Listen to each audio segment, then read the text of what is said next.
Welcome back to the Ruby Tuesday. My name is Ruby, and this is going to be a little bit of a tough review to do because it's back where I grew up, and talking about apartheid is always a tough thing to talk about because it's nasty, and but it's good to talk about. Silverton Siege follows three young freedom fighters who seek refuge in a South African bank in Silverton and take the bank and its customers hostage. I actually think there are two films in Silverton Siege. There's the first half that's leading up into the bank, which is like the first half an hour of the movie, which I think is very well shot. Reminded me of scenes of films like Ronin, Heat, that kind of the gun shootouts in the streets. I thought the camera work, the acting, the way they handled the action sequences, I thought was done really well. And it made me proud because it's not often that you see South African films that are of higher tier quality, but we've seen in the last few years, we've seen much more coming out of South Africa, thankfully. The best one that I've seen came out many years ago, and then there was kind of a slump. I don't know if you've ever seen Tutsi. I think that's how you pronounce it. And I think the acting for the most part is really good. There are a few that seem like they've been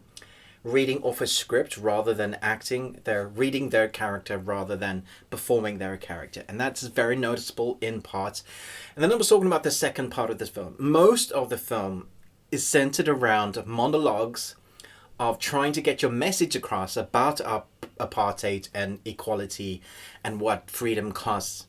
So all these monologues in various different circumstances shot with inside this bank and some outside with the various police forces. So you have this police force and then you have the kind of Nazi police force. It kind of comes off that way with their dress sense and very regimented. You can see one person leans one way and another person leans more to equality. And there's always that kind of headbutting because it was just before, well, a few years before Nelson Mandela was actually going to be released. And so it's this whole storyline as you're figuring out, are they going to survive, who's going to survive, but also kind of being preached at. And I think that's the weakest part of this film.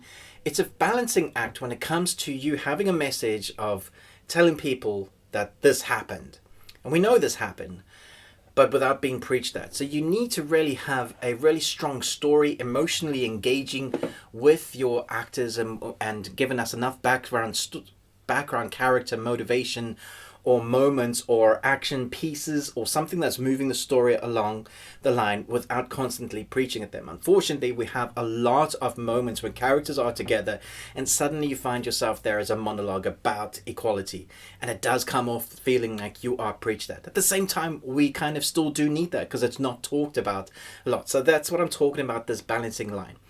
It's not terrible and it doesn't detract away from the film as a whole, but there does feel like a good 10-15 minutes that you could have taken out of this film to keep the pacing quicker and still had your message there. Nevertheless, I still enjoyed it as a one-time watch, seeing home, seeing veteran actors. You know, there's one particular actor there, Vosloo, I think he is. He was the main bad guy in The Mummy. You would have seen him crop up now and again. Great actor, has a good presence on screen. But I think our three main protagonists that hold it, they were excellent as the freedom fighters. They bring the story to life the way that you would want it to tell that story, to show what they've been going through and what they are fighting for. And I think it does a fairly good job of that. I know it's based on fact. I don't know how much they embellished it. I imagine quite a bit, somewhat.